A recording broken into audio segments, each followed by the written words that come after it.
So I realize, and the ideal that I have to suffer from, I'm learning from suffering. I'm learning from different suffering takes.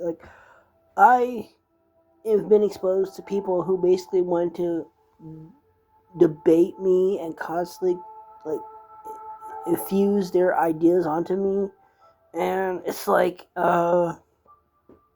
think I am not allowed to have a diverse thinking and that I can't comprehend things, and maybe I can't, but the idea is I've always struggled with thinking, critical thinking, and how that works. I've been smart to a degree, but it's never noticeable, and but I've never been strong with critical thinking and stuff, and so um I'm learning how to change that because I'm starting to have more diverse thoughts and more outlandish ideas and trying to pursue more curricular things. But I don't know. It's just like when I hear something, it sticks with me. See, when I hear something and you say something to me that sticks with me, it will stick with me until my mind decides to forget it. And it's one of those things where it's really bizarre because I tend to just like everything you say something to me, it will stick with me for a long time, and it will be in my head until I my mind wants to let it go. And some things go on to my mind, and it's one of those things where it's you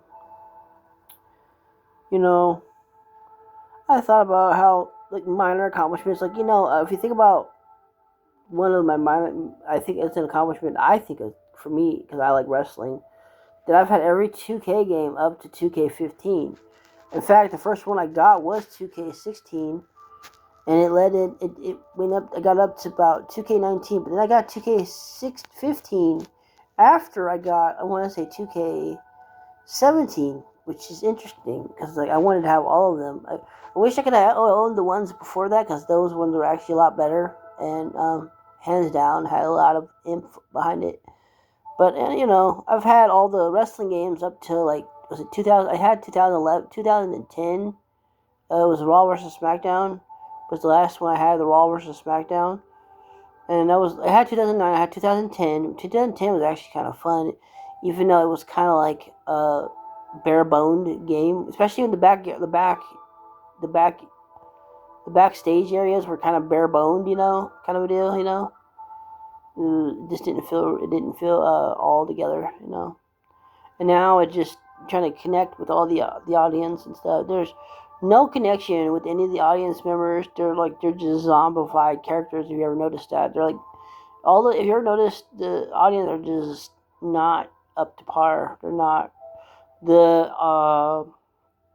commentary is kind of weak and stuff like that. And I was telling my mom about stuff you know with they were trying to do the Ash versus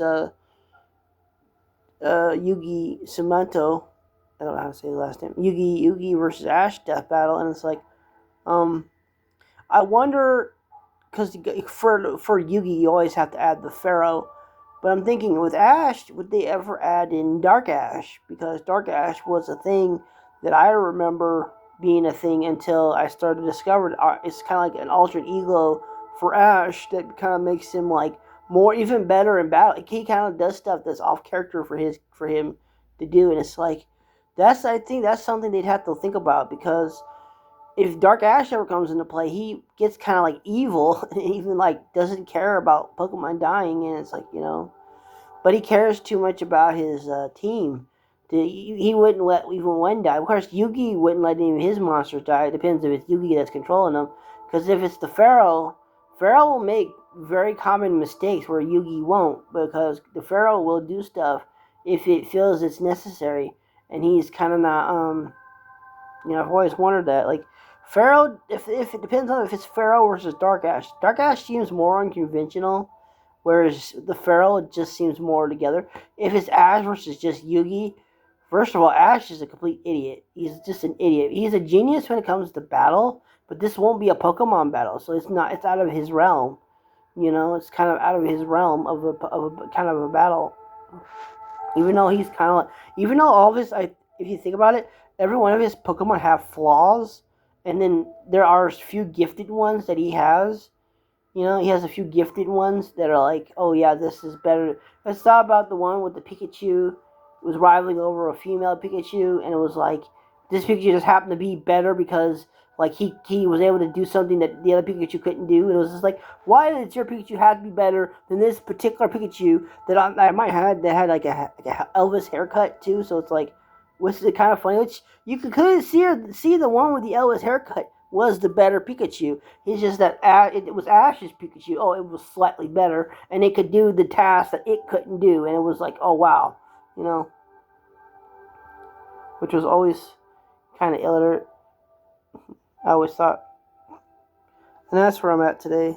Just having a off-putting day, thinking about how people are kind of like religiously bullying me, kind of a deal, you know. So yeah.